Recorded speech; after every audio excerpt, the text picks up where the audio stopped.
네, 오늘 우리가 읽은 창세기 26장의 말씀은 아브라함이 농사의 풍성한 수확을 거두고 거부가 됐다라고 하는 내용으로 시작하고 있습니다. 자, 우리 12절과 13절 말씀 한 번 더 같이 읽겠습니다.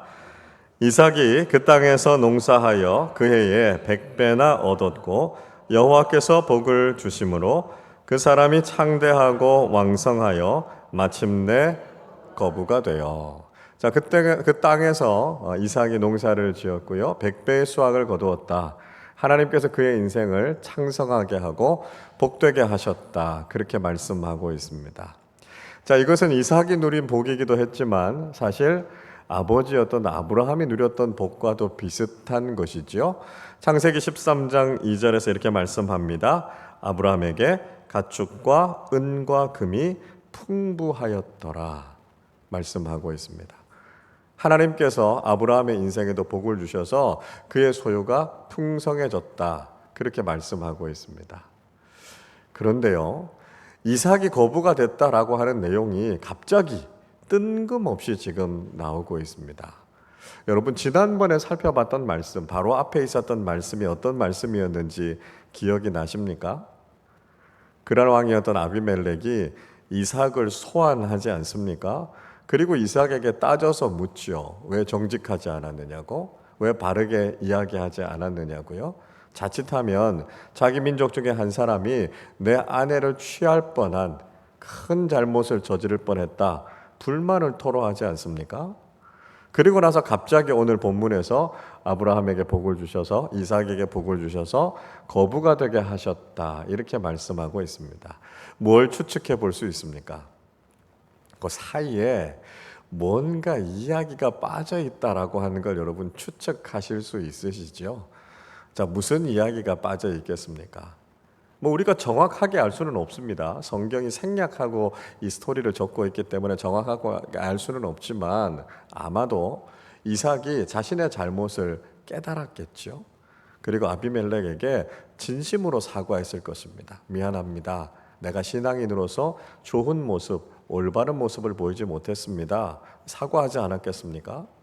그리고 무엇보다도요, 하나님 앞에서 하나님, 내가 신앙인으로서 보여야 될 모습을 제대로 보이지 못했습니다.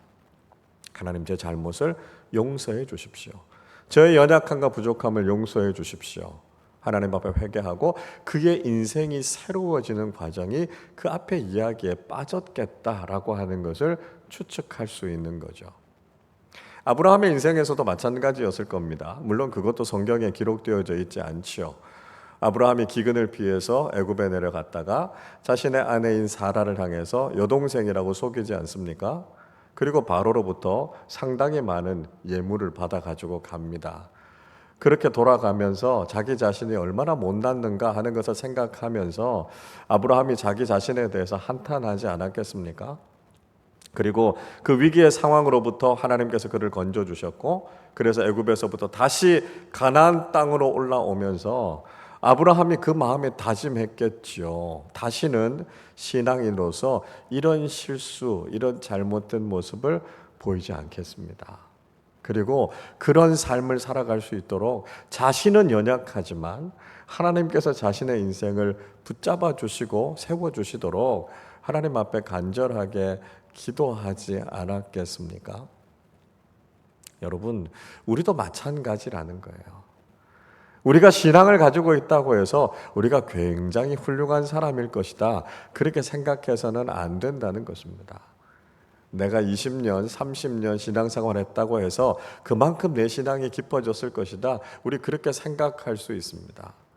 목사라고 해서, 장로라고 해서, 항존직분자라고 해서 우리의 신앙이 초신자들이 가지고 있는 신앙보다는 월등하게 나을 것이다, 그렇게 장담할 수 없다는 거예요. 왜요? 우리는요, 늘 하나님 앞에서 실수투성이인 사람들이고요, 연약하고 부족한 사람들이다라고 하는 걸 고백해야 된다는 거예요. 우리가 아무리 열심히 해도요, 우리가 아무리 대단한 신앙인인 것처럼 보여도 우리는 늘 흔들릴 수밖에 없는 사람들이고요, 우리 안에는 죄인의 본성을 가지고 있는 사람들이기 때문에 하나님이 붙잡아 주시지 않으면 우리는 언제든지 넘어지는 사람입니다. 아브라함을 통해서, 이삭을 통해서 우리가 그 사실을 확인하지 않습니까? 우리 다르지 않다는 거예요. 그래서 우리의 연약함을 하나님 앞에 고백해야 됩니다. 그리고 오늘도 성령님께서 우리를 붙잡아 주시고 인도해 주셔서 우리의 믿음이 흔들리지 않고요, 하나님의 말씀에 합당한 삶을 살아갈 수 있도록 겸손하게 기도하는 사람들이 되실 수 있기를 바랍니다. 아브라함이요, 이삭이 이 경험하고 난 이후에 얼마나 그 믿음이 성숙해지고 견고해졌겠습니까? 우리가 하나님 앞에서 부족한 모습을 보이고 그 가운데서도 하나님께서 우리를 포기하지 않으시고 다시 우리의 인생을 회복시켜 주시고 다듬어 주시는 그 과정을 통해서 우리 믿음은 더 견고해지는 겁니다. 그 과정을 통해서 우리는 연약하지만 나를 붙잡아 주시는 하나님이 강하시고요, 그래서 오직 하나님만 신뢰함으로 흔들림 없이 견고하고 성숙한 믿음의 삶을 살아가는 우리 모두가 되실 수 있기를 바랍니다. 자, 하나님께서 그렇게 이삭의 삶을 축복해 주셨습니다. 이삭이 그 땅에서 농사를 지으니까요, 100배나 되는 결실을 거두게 하셨습니다. 그리고 그 땅에서 창대하고 번성해서 거부가 되게 하시는 하나님의 놀라운 축복을 경험하게 됐다라고 하는 것이죠. 근데 자칫하면 우리가 이런 이삭의 겉모습만 보고 거기에 머무르게 될 수 있습니다.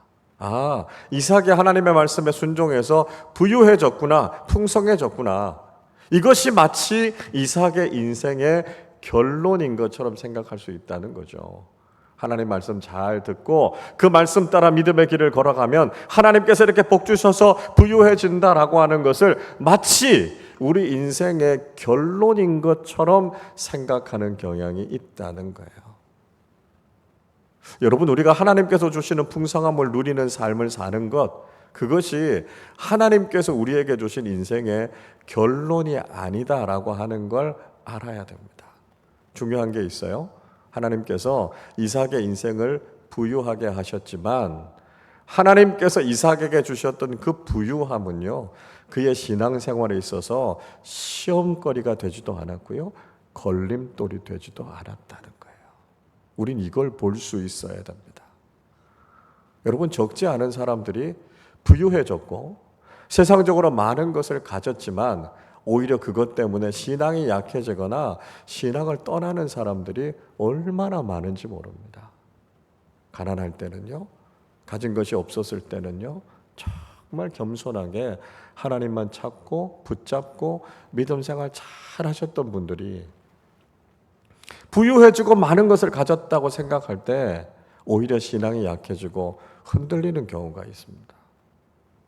내가 세상적으로 많은 것을 가졌다고 생각하는 것이 우리를 교만하게 할 수 있다는 거예요. 우리 마음이 높아질 수 있어요. 그래서 다른 사람들에게 함부로 대하는 경우들이 있습니다. 그리고 하나님 앞에서도 교만해지는 경우가 있죠. 여러분, 하나님께서 정말 주시는 복은 우리의 인생을 풍요롭게 하지만 그것 때문에 우리의 신앙이 흔들리는 것이 아니라 하나님 앞에서 더 겸손하게 더 아름다운 믿음을 갖게 되는 것입니다. 여러분, 우리가 이 세상에서 가지고 있는 거요, 하나님께서 그거 한순간에 거두어 가실 수 있습니다. 저는요, 입이 탁 벌어지게 정말 많은 것들을 가지고 계셨던 분들이 하나님께서 한순간에 그거 다 거두어 가셔서 나를 겸손하게 만드셨다, 이렇게 고백하시는 분들 이야기를 여러 번 들을 수 있었습니다. 여러분, 우리가 얼마나 많이 가지고 있는가, 우리가 세상에서 얼마나 높아지는가, 그건 우리에게 주신 복이기보다는요, 오히려 하나님께서 우리에게 주시는 테스트의 과정인 것을 알아야 합니다. 그런 위치에 있지만, 그런 것을 가졌지만 여전히 하나님 앞에 겸손할 수 있다면 그 인생은 정말 복된 인생이 된다는 것이죠. 이삭의 삶이 왜 복된 삶입니까? 그에게 하나님께서 풍성하게 주셨고요, 그의 인생이 거부가 되었지만 그가 가지고 있는 소유가 그의 신앙을 흔들지 못했다는 거예요. 여러분, 하나님께서 주시는 진정한 복은 내게 주신 것이 내 신앙의 걸림돌이 되지 않고요, 그것으로 인해서 하나님 앞에 더욱더 감사하고 영광을 돌리는 삶이다라고 하는 것을 여러분 꼭 기억하실 수 있기를 바랍니다. 자, 그런데 이렇게 이삭이 부유해지게 되니까요, 어떤 사람들이 생길까요? 주변에서 시기하고 질투하는 사람들이 생긴 거죠. 14절을 보십시오. 양과 소가 떼를 이루고 종이 심이 많으므로 블레셋 사람이 그를 시기하여 라고 이야기합니다. 하나님께서 이삭에게 복을 주셔서 거부가 됐어요. 그리고 그는 그런 상황 속에서도 하나님을 올바르게 섬기는 믿음의 삶을 살아가고 있었습니다. 그러니까 이번에는 주변에 있던 블레셋 사람들이 이삭이 누리고 있는 복에 대해서 시기하기 시작합니다. 타지에서 있던 사람이 자기 지방에 와서 자신들보다 더 잘 살게 되니까요, 그거 별로 보고 싶지가 않았던 거죠. 그래서 마음속에 미워하고 시기하는 마음이 일어났는데, 문제는 뭐냐 하면 그런 마음을 이 사람들이 행동으로 옮겼다는 것입니다. 그래서 15절의 말씀에 보니까요, 그들이 아브라함 때에 팠던 모든 우물을 흙으로 메워버렸다, 이렇게 이야기하고 있습니다. 아브라함이 그 지역에 우물들을 팠었는데요, 아브라함이 죽고 난 이후에 그 우물들을 메워버렸다는 거예요. 여러분, 우물을 메웠다라고 하는 거, 이거 굉장히 비인도적인 아주 비열한 행동입니다. 광야와 사막이라고 하는 건 여러분 한번 생각해 보십시오. 물은 생명하고도 같은 거예요. 그러니까 우물을 메웠다는 건요, 목에 칼을 들이댔다는 것과 똑같은 이야기를 하고 있는 겁니다. 그렇게 지금 이삭이 가지고 있는 것들을 시기하고 질투해서 그들이 이삭의 생명을 지금 위협하고 있는 그런 상황이 됐다라고 하는 것이죠. 우리가 많은 것들을 누리게 되고 하나님으로부터 복을 받으면 사탄과 악한 세력들은요, 그걸 시기하고 질투한다는 거예요. 공격한다는 것이죠. 그런 일들을 만나게 될 수 있다는 겁니다. 그러니까 앞에서 그랄 왕 아비멜렉이 무슨 이야기를 합니까? 자신의 민족들, 자기 백성들이 그래도 선량한 삶을 살아가는 사람들이다, 그렇게 이야기했는데요, 사실상 뚜껑을 열고 보니까 그럴 만한 사람들이 아니다 라고 하는 것이 그대로 지금 증명되고 있는 거 아닙니까? 자, 게다가 아비멜렉도요, 자기 자신이 가지고 있었던 불편한 심기를 그대로 다 드러내 보이고 있습니다. 16절 보십시오. 아비멜렉이 이삭에게 이르되 내가 우리보다 크게 강성한즉 우리를 떠나라, 그렇게 이야기합니다. 아비멜렉도요, 이삭이 그 땅에서 농사하고 부자가 돼서 누리는 모습을 보니까 그거 그냥 보고 싶지가 않은 거예요. 그래서 이삭을 지금 쫓아내고 있습니다. 처음에 그 땅에 왔을 때는 가진 것도 없었고 불쌍했으니까요, 그래 우리가 여유가 있으니까 받아들여 줬다가 자신들보다 더 잘 사는 것 같으니까 그 꼴을 보고 싶지가 않은 거죠. 그래서 이삭이 가지고 있는 것, 이삭이 땀 흘려서 수고했던 모든 것들, 그것을 다 빼앗아서라도 우리가 더 부유해졌으면 좋겠다, 아비멜렉에게도 그 마음이 있었다라고 하는 것을 보여주고 있습니다. 이게 외국에서 이민을 가서 살아가다 보면 사실 이런 일들 굉장히 많이 경험하게 되죠. 처음에 자신들이 여유 있고 풍요로운 삶을 살아갈 때는요, 이민자들에 대해서 대부분 다 관대합니다. 그래서 초기에 우리나라 이민자들이 미국이나 여러 나라들 가서 정착했던 이야기를 들어보면 단지 한 몇백 달러 정도 들고 갔는데 그 땅에서 잘 정착하고 뿌리를 잘 내리는 걸 볼 수 있습니다. 어떻게 그렇게 하셨냐 이렇게 물어보면 그렇게 미국 사람들이 친절했다는 거예요. 말도 잘 안 되는 거 다 통역해서 도와주고, 일자리가 있으면 양보해주고, 일자리 구해주고 도와주고, 그래서 얼마 가지고 가지 않았지만 그곳에서 정착하고 그곳에서 잘 자리를 잡게 됐다, 그런 이야기를 합니다. 그러나 요즘은 어떻습니까?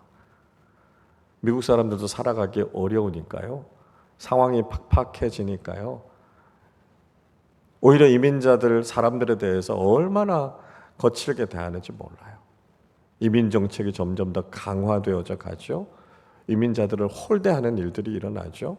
그래서 요즘 같을 때는 이민 가서 타국에서 성공하는 거, 아니 정착하는 것도 쉽지 않다라고 하는 이야기들을 참 많이 합니다.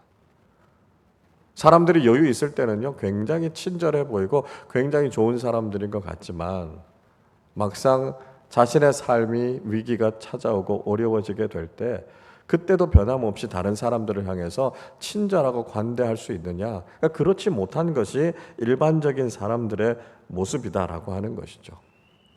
아비멜렉도요, 그렇게 해서 잘 살고 있는, 잘 정착하고 있는 이삭에 대해서 마음이 불편했던 겁니다. 그래서 이삭을 쫓아내려고 한 거죠.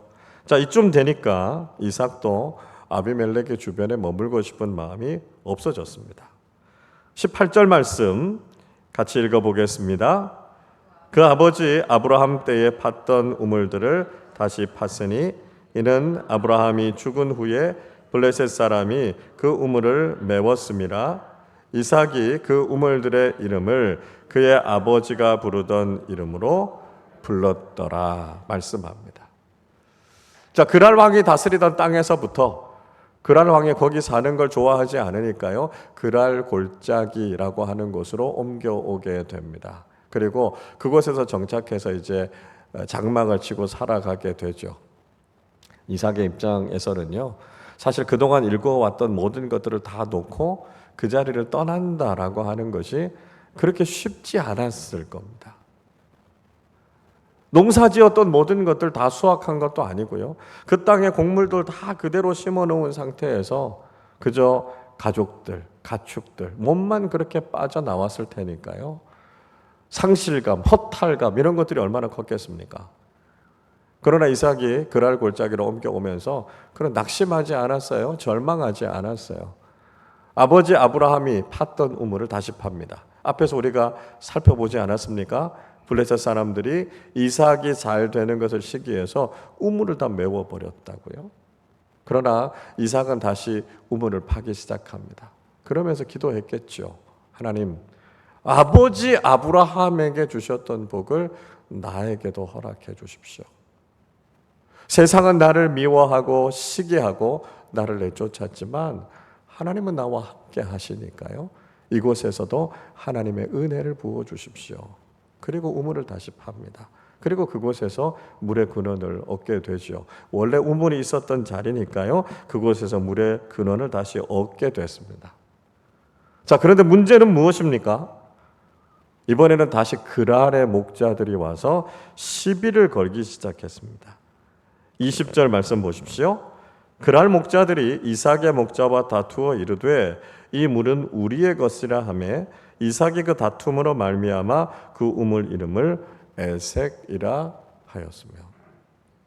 아니, 지난번에 와서도 팠던 우물을 다시 메워버렸었는데요, 그 우물을 다시 파니까 또 그랄의 목자들이 와서 이 우물 우리 거니까 내놔라 이렇게 이야기하는 것이죠. 그래서 그곳에서 우물 때문에 다시 한번 분쟁이 일어나게 됐고요, 그 우물을 양보하고 떠나면서 이삭이 그 우물을 가리켜서 에색이다, 다툼이다, 그렇게 이름을 짓고 다른 곳으로 옮겨가게 됩니다. 그리고 또 다른 곳에서 우물을 파게 되지요. 역시 그곳에서도 물의 근원을 얻게 됩니다.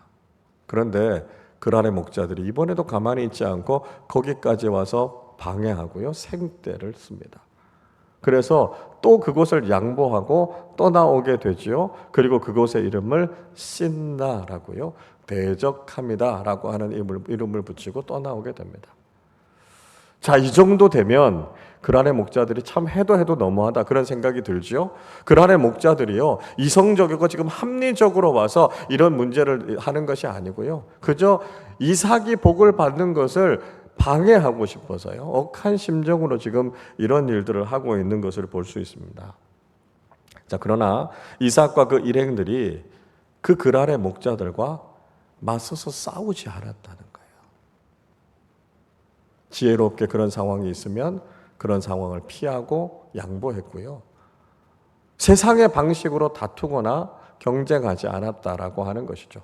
자, 그걸 보면 이삭이라고 하는 사람, 화해와 평화를 추구하는 사람이다라고 하는 거 알 수 있고요, 참 온건한 사람이었다라고 하는 것을 알 수 있죠. 다툼을 일으키기보다는 그냥 통 크게 양보하고 떠나는 겁니다. 그리고 나서 또다시 우물을 파고요, 또다시 세상적인 방식으로 경쟁이 일어나면 또 그것을 양보하고 또 다른 곳으로 옮겨가게 됩니다. 그리고 그곳에서도 역시 우물을 파게 되죠. 자, 22절의 말씀을 우리 같이 읽어보겠습니다. 이삭이 거기서 옮겨 다른 우물을 팠더니 그들이 다투지 아니하였으므로 그 이름을 르호봇이라 하여 이르되 이제는 여호와께서 우리를 위하여 넓게 하셨으니 이 땅에서 우리가 번성하리로다 하였더라. 다툼이 있으면 맞서 싸우지 않고 양보하고요. 또 분쟁이 일어나면 그곳을 포기하고 또 다른 곳으로 옮겨가서 또다시 우물을 팠을 때 이번에는 그랄의 목자들이 와서 방해하지 않았습니다. 그래서 이삭의 이름을 뭐라고 붙였다고요? 르호봇이라고 붙였다고요. 르호봇이라고 하는 이름의 뜻은 넓음이라는 것입니다. 하나님께서 우리를 넓은 곳으로 인도해 주셨다고요. 하나님께서 우리에게 풍성한 은혜를 주셨다고요. 그래서 그곳에서 하나님께서 주신 은혜에 감사하고 하나님께 찬양하고 있는 모습을 우리는 볼 수 있습니다. 여러분, 이삭이 왜 양보할 수 있었습니까? 이삭이 왜 세상적인 방식으로 사람들과 다투지 않고 또 다른 곳으로 옮길 수 있었습니까? 그는 하나님의 은혜가 풍성하다라고 하는 것을 알고 있었다는 거예요. 하나님께서 자신에게 주시기 원하시는 은혜는 크고 풍성한 은혜이기 때문에 내가 이걸 양보했다 할지라도, 내가 이걸 포기했다 할지라도 하나님은 반드시 내 삶에 복을 주시고 나를 넓은 하나님의 은혜의 현장으로 인도하시는 분이시다라고 하는 믿음이 있었기 때문에요. 그는 하나님의 은혜를 따라갔던 것이죠. 그때 하나님께서는 르호봇의 축복, 내 인생을 넓게 하시고 풍성하게 하시고 내 삶에 부어주시는 그 하나님의 은혜를 경험하게 됐던 것이죠. 김희찬 교수라고 하는 분과 르네 마보안이라고 하는 교수가요, 블루오션 전략이라고 하는 책을 2015년에 썼습니다. 이 책에서 두 가지 개념에 대한 설명을 해요. 하나는 블루오션이라고 하는 개념이고요. 또 하나는 레드오션이라고 하는 개념입니다. 블루오션이라고 하는 게 뭐냐면 아직까지 많은 사람들이 뛰어들어서 경쟁하지 않은 미개척 분야, 성장의 가능성이 아주 많은 분야를 가리켜서 블루오션이라고 말합니다. 반면에 레드오션이라고 하는 건요, 이미 많은 경쟁자들이 있어서 좀처럼 그 분야에서는 성공하기 어려운 분야를 가리켜서 레드오션이라고 합니다. 아마 우리나라에서 가장 대표적인 레드오션은 치킨 사업일 겁니다. 워낙 많은 경쟁자들이 치킨 사업에 뛰어들어 있기 때문에 지금 우리가 치킨 사업을 해서 성공하기는 거의 불가능하다, 그렇게 이야기하지 않습니까? 그래서 이미 경쟁이 너무 심한 곳에서 출혈을 할 게 아니라 뭔가 새로운 분야, 아직 미개척된 분야를 찾아가고 그걸 발견하고 개발해서 새로운 가치, 새로운 상품을 만들어낼 수 있을 때 성공할 수 있다라고 하는 것이 블루오션 전략이라는 겁니다. 최근 들어서 그런 흐름이 뭐가 있나 이렇게 한번 보니까요, 전기차 시장, 그런 거 한번 생각해 볼 수 있는 것 같아요. 최근 들어서 이 완성차 업계들이 아주 발빠르게 전기차를 개발하는 쪽으로 가고 있습니다. 그래서 전문가들이 생각할 때 이제 한 5년 정도 지나면 내연기관차보다 전기차가 더 많아져서 역전이 될 수도 있을 것이다, 그런 이야기 하거든요. 그거와 함께 발전하게 된 게 뭡니까? 이 배터리 사업 같은 것들도 굉장히 호황을 이루고 있죠. 그래서 이 전기차를 개발하는데 많은 자동차 회사들이 거기에 관심을 쏟고 있습니다. 근데 지금은 이제 이미 레드오션으로 좀 들어간 것 같아요. 이제 시작해서는 사실 성공하기가 쉽지 않은 분야가 그 분야인 것 같습니다. 최근 들어서 여러분 가장 이슈가 됐던 게 초전도체라고 하는 이야기 아니었습니까? 한국의 연구소에서 LK99라고 하는 물질을 발견했는데요. 그것이 초전도체냐 아니냐, 그 아직까지도 논란이 되고 있습니다. 상온 상압에서 이 초전도체를 만들 수 있다 그러면 엄청난 블루오션이 되는 거죠. 그래서 뭐 관련된 테마주 같은 것들이 막 널뛰기를 하고 춤을 췄던, 주가가 막 움직였던 걸 보면 굉장히 많은 관심이 있었던 걸 볼 수 있습니다. 그러니까 세상적으로도 뭔가 블루오션 새로운 영역을 개척하려고 하는 그런 모습들을 우리가 많이 볼 수 있는 거예요. 여러분, 이걸 우리가 신앙적인 관점에 접목해 보면 어떨까요? 우리가 믿는 하나님 어떤 하나님이실까요? 우리를요, 신앙의 블루오션으로 인도하시는 분이 하나님이시라는 거예요. 무슨 얘기일까요? 하나님의 은혜는요, 풍성하고 차고 넘친다는 거예요. 세상적인 방식으로 경쟁하지 않아도요, 세상적인 방식으로 다투지 않아도요, 하나님께서 믿음의 사람들에게 약속하신 복은 크고 엄청나서 우리가 그것을 충분히 누리고도 남음이 있다는 거예요. 이삭은요, 4천여 년 전에 살았지만 이 신앙의 블루오션이 뭔가, 하나님의 블루오션이 뭔가라고 하는 걸 알았던 사람이에요. 그러니까요, 그 작은 싸움에 연연해서 내가 그걸 차지하겠다고 그 사람들과 세상적인 방식으로 싸우지 않았어요. 통 크게 양보했어요. 하나님께서 내게 주실 또 다른 은혜가 있을 거야.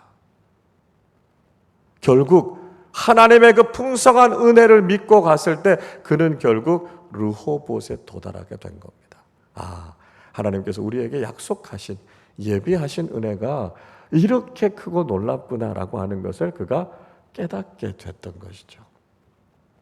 여러분, 하나님의 블루오션을 믿는 사람들은 어떻게 신앙생활을 해야 될까요? 다른 사람들이 신앙생활을 하면서 무슨 은혜를 받나, 무슨 복을 받나, 그걸 보면서 자꾸 시기하거나 경쟁해서는 안 된다는 것입니다. 같이 신앙생활 하시는 분들이요, 하나님의 은혜를 받으면 진심으로 축복해 주고요, 격려해 주고, 이렇게 칭찬해 주셔야 된다는 거예요. 자꾸 저 사람이 받는 은혜하고 내게 주신 거하고 자꾸 비교하면서 왜 저 사람에게 저만큼 주고 나한테 이만큼 안 주시지? 그리고 그 사람을 시기하거나 질투하는 게 아니고요, 하나님의 은혜가 얼마나 크고 놀라운가라고 하는 것을 알고 우리가 서로 격려하고 축복하면서 우리에게 주실 더 큰 은혜를 기대하면서 나아가는 거예요. 그러면 우리 모두가 르호봇의 축복을 경험하게 된다는 거죠.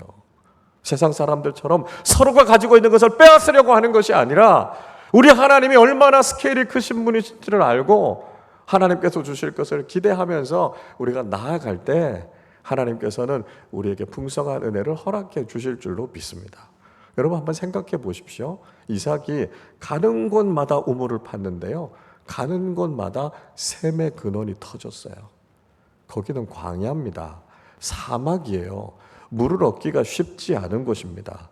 요즘 우리나라도 지하수를 워낙 많이 파서 써서 요즘 땅 파도 지하수 잘 안 나온다 그러잖아요.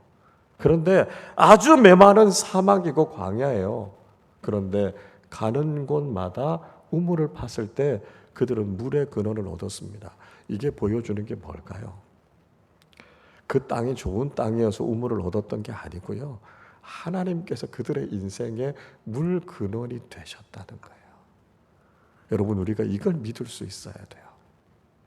우리가 하나님을 믿고 나아가면 하나님께서 우리 인생의 복이 되셔서 우리가 가는 곳마다 물의 근원이 터지게 하는 복을 허락해 주실 줄로 믿습니다.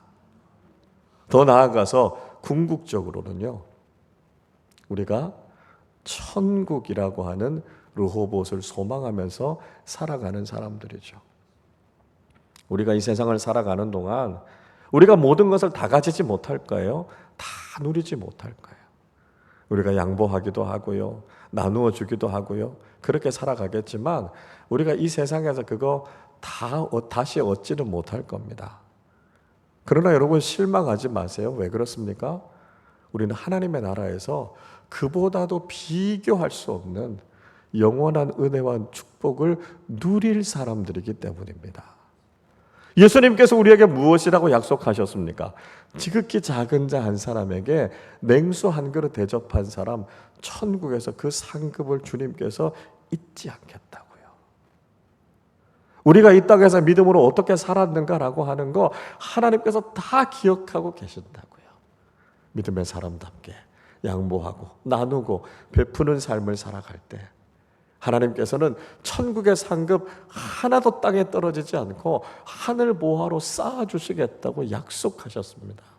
우리가 이 천국의 축복, 이 천국의 르호봇을 소망하면서 살아가는 사람들이 될 때 우리는 이 땅에서도 그리스도인답게 관대하고 배려하고 양보하고 나누는 삶을 살아가게 되는 것이죠. 하나님께서 우리의 인생에도 이 르호봇의 축복을 주셨다는 거 기억하시면서 이 땅을 살아갈 때 신앙인답게 성숙한 믿음의 모습으로 살아가는 우리 모두가 되실 수 있기를 바랍니다. 자, 이런 과정 속에서요, 이삭이 굉장히 중요한 결단 하나를 하게 됩니다. 오늘 23절의 말씀에 보시면 이삭이 거기를 떠나서요, 그랄 땅을 떠나서 브엘세바로 올라갔다, 이렇게 말씀하고 있습니다. 자, 이삭이 우물을 파는 과정 속에서 그가 깨달은 게 있어요. 그게 뭐냐 하면 그랄 지역이 환경이 워낙 좋은 지역이어서 거기가 원래 물이 많은 지역에서 가서 우물을 팔 때 물을 얻었던 것이 아니라 하나님께서 터뜨려 주시면 물이 나오는구나라고 하는 걸 깨닫게 된 거예요. 아, 환경이 좋아서 그 땅이 기름져서 농사가 잘 되는 게 아니라 하나님께서 이삭의 인생에 복을 주셔서 어디로 가든지 풍성한 은혜를 누리게 하시구나라고 하는 것을 깨닫게 됐습니다. 그러면 굳이 이방인의 땅에 거할 필요가 없이 하나님께서 약속하신 신앙의 자리로 돌아가야 되지 않겠나라는 것을 깨닫게 된 거예요. 그래서 그랄 골짜기가 아니라 브엘세바로, 헤브론으로, 아버지 아브라함이 살았던 그 신앙의 자리, 믿음의 자리로 돌아가겠다 결단하게 된 거죠. 하나님의 말씀도 사실은 애매하게 그랄 지역, 그랄 골짜기에 머무르라라고 하는 것이 아니고요, 믿음의 자리에 정확하게 머무르라 말씀하신 겁니다. 그래서 이삭이 결단하는 거예요. 그렇다면 내가 하나님의 말씀에 온전히 순종하겠다는 거예요.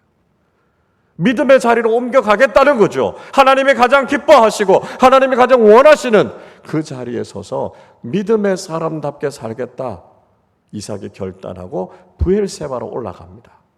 자, 여러분, 그때 무슨 일을 경험하게 됩니까? 브엘세바에서 환상 중에 하나님께서 이삭에게 나타나셨습니다. 24절 말씀 우리 같이 읽어보겠습니다. 그 밤에 여호와께서 그에게 나타나 이르시되 나는 내 아버지 아브라함의 하나님이니 두려워하지 말라. 내 종 아브라함을 위하여 내가 너와 함께 있어 내게 복을 주어 내 자손이 번성하게 하리라 하신지라. 아멘. 자, 그랄 땅에 머물러 있는 동안 하나님께서 이삭의 인생에 복을 주셨습니다. 그러면서 이삭이 간접적으로 경험했겠죠. 하나님께서 내 인생에 복을 주시는구나 라고 하는 걸 경험했습니다. 그러나 그 땅에서 그가 하나님을 직접 만나지 못했고요, 하나님께서 그에게 주시는 복이 무엇인가 라고 하는 것을 명확하게 확인하지 못했습니다. 그러나 그가 믿음의 자리, 신앙의 자리로 돌아와서 하나님의 말씀에 완전하게 순종하기로 결단했을 때 하나님은 그의 인생에 나타나셨습니다. 그리고 아버지 아브라함에게 주셨던 복을 이삭에게 다시 한번 약속해 주시죠. 그동안은 간접적으로 아버지를 통해서 하나님은 이런 분이시고 우리에게 이런 복을 주시는 분이시다라고 하는 이야기를 듣기만 했지만 이제는요, 이삭의 환상 중에 하나님을 만나게 됐고요, 하나님이 그에게 어떤 복을 주실 것인가라고 하는 것을 확인하게 된 겁니다. 아버지 아브라함의 약속이 이제는 자신 이삭의 약속으로 하나님께서 확인시켜 주신 것을 경험하게 된 거죠. 우리가 믿음의 자리에 바르게 서 있으면 그 자리에서 하나님을 만나게 된다는 겁니다. 그리고 하나님께서 무슨 일을 하려고 하시는지, 하나님께서 우리에게 어떤 복을 주시기 원하시는지를 우리는 생생하게 경험하게 된다는 것이죠. 이삭이 바로 그 자리에서 다시 제단을 쌓고 하나님께 예배합니다. 25절 말씀 같이 읽어보겠습니다. 이삭이 그곳에 제단을 쌓고 여호와의 이름을 부르며 거기 장막을 쳤더니 이삭의 종들이 거기서도 우물을 팠더라. 하나님을 만난 그 자리, 하나님을 경험한 그 자리는 이제 더 이상 아브라함이 예배드렸던 자리가 아니고요, 이삭 자신이 예배하는, 이삭 자신이 하나님을 만난 신앙의 체험의 현장이 된 거예요. 그리고 그곳에서 제단을 쌓고 이삭의 하나님, 나를 만나주신 하나님을 예배하게 된 것이죠. 이제는 그 신앙의 자리를 떠나지 않고요, 인생에 어떤 어려움이 있어도, 어떤 문제가 있어도 그것 때문에 흔들리지 않고 하나님만 붙잡고 하나님만 예배하겠습니다, 이삭이 결단하면서 하나님께 예배하죠. 그래서 그의 인생이 믿음 안에서 예배 가운데 견고하게 세워지게 됐다라고 하는 것을 보여주고 있습니다. 그리고 그곳에서 이삭의 종들이 조심스럽게 우물을 팠는데요, 그곳에서도 역시 물의 근원이 터져나왔던 걸 보게 되는 겁니다. 부엘세바, 원래 7개의 우물이라고 하는 뜻이지 않았습니까? 그 땅, 가뭄과 기근으로 인해서 물이 없었던 땅이었어요. 그러나 하나님을 향한 분명한 믿음을 가지고 하나님을 신뢰하고 보기신 하나님을 바라보고 그 땅에 다시 우물을 팠을 때 하나님께서는 그 땅에서도 물의 근원이 솟아나게 하시는 하나님의 놀라운 은혜와 축복을 경험하게 됐다는 것을 우리에게 말씀하고 있습니다. 여러분, 우리가 어떤 인생을 살아야 하겠습니까? 우리가요, 세상에 좋은 것을 바라보고 그걸 향해서 가는 게 아니라 하나님을 향해서 가야 된다는 거예요. 어디로 가면 성공할 수 있을까? 어디로 가면 내 인생이 풍족해질 수 있을까? 사람들의 이야기를 따라가는 것이 아니라 하나님의 말씀을 듣고 하나님께서 이끄시는 곳으로 가는 거죠. 중요한 것은 무슨 일을 해야, 내가 어떻게 해야 성공하느냐가 아니라 지금 내가 하나님과 함께 하고 있느냐가 중요하다는 거예요. 우리의 상황이, 우리의 환경이 우리를 복되게 하는 것이 아니라 우리에게 복 주시기 원하시는 하나님께서 나와 함께 하고 계신다면 내 인생은 어디로 가나 형통하게 되는 것이고요, 하나님께서 우리에게 주시는 풍성한 은혜를 경험하게 된다는 것이죠. 여러분, 하나님을 향해서 가고 계십니까? 하나님께서 여러분의 인생에 함께 하고 계십니까? 하나님께서 우리에게 복 주시기로 약속하셨다면 우리가 어디로 가든지 주님과 함께 동행할 때 주님이 주시는 풍성한 은혜를 경험하게 될 줄로 믿습니다.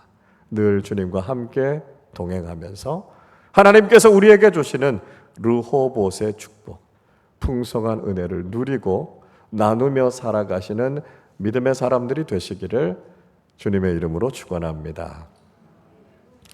우리 한번 찬양하고 같이 기도할 텐데요, 은혜 찬양하겠습니다. 모든 것이 하나님의 은혜고요, 한량없는 하나님의 은혜가 우리의 삶에 쏟아 부어지고 있는데 우리가 그 은혜를 사모하고 기대함으로 나아가게 하여 주시옵소서. 우리 함께 찬양하겠습니다.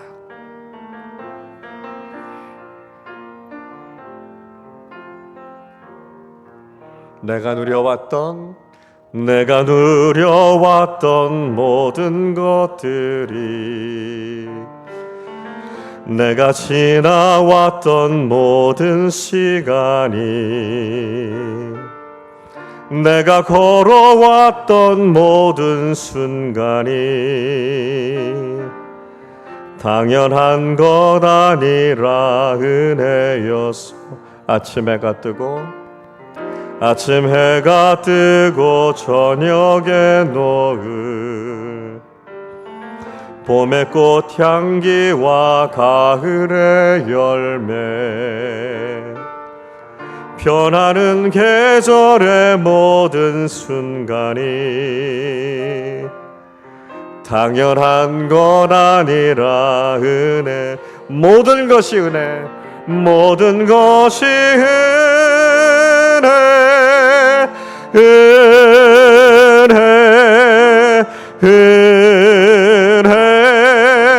한없는 은혜, 내 삶에 당연한 건 하나도 없었던 것을 모든 것이 은혜,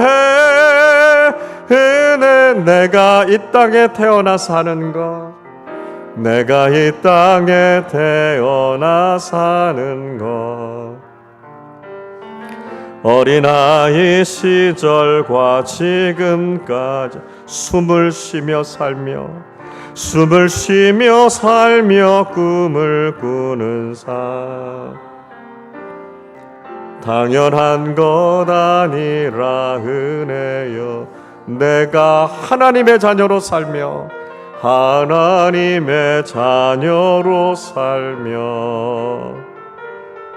오늘 찬양하고 예배하는 삶, 복음을 전할 수 있는 축복이, 복음을 전할 수 있는 축복이 당연한 것 아니라 은혜. 모든 것이 은혜, 모든 것이 은혜,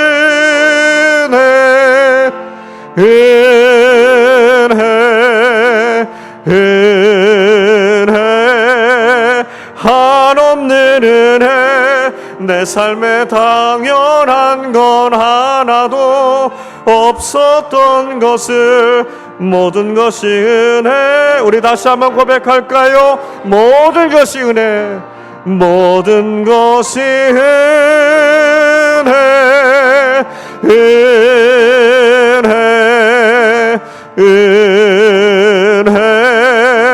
한없는 은혜. 내 삶에 당연한 건 하나도 없었던 것을, 모든 것이 은혜였소. 여러분, 이삭이 깨달은 게 있었습니다. 그건 자신의 인생이 하나님의 은혜였다는 것입니다.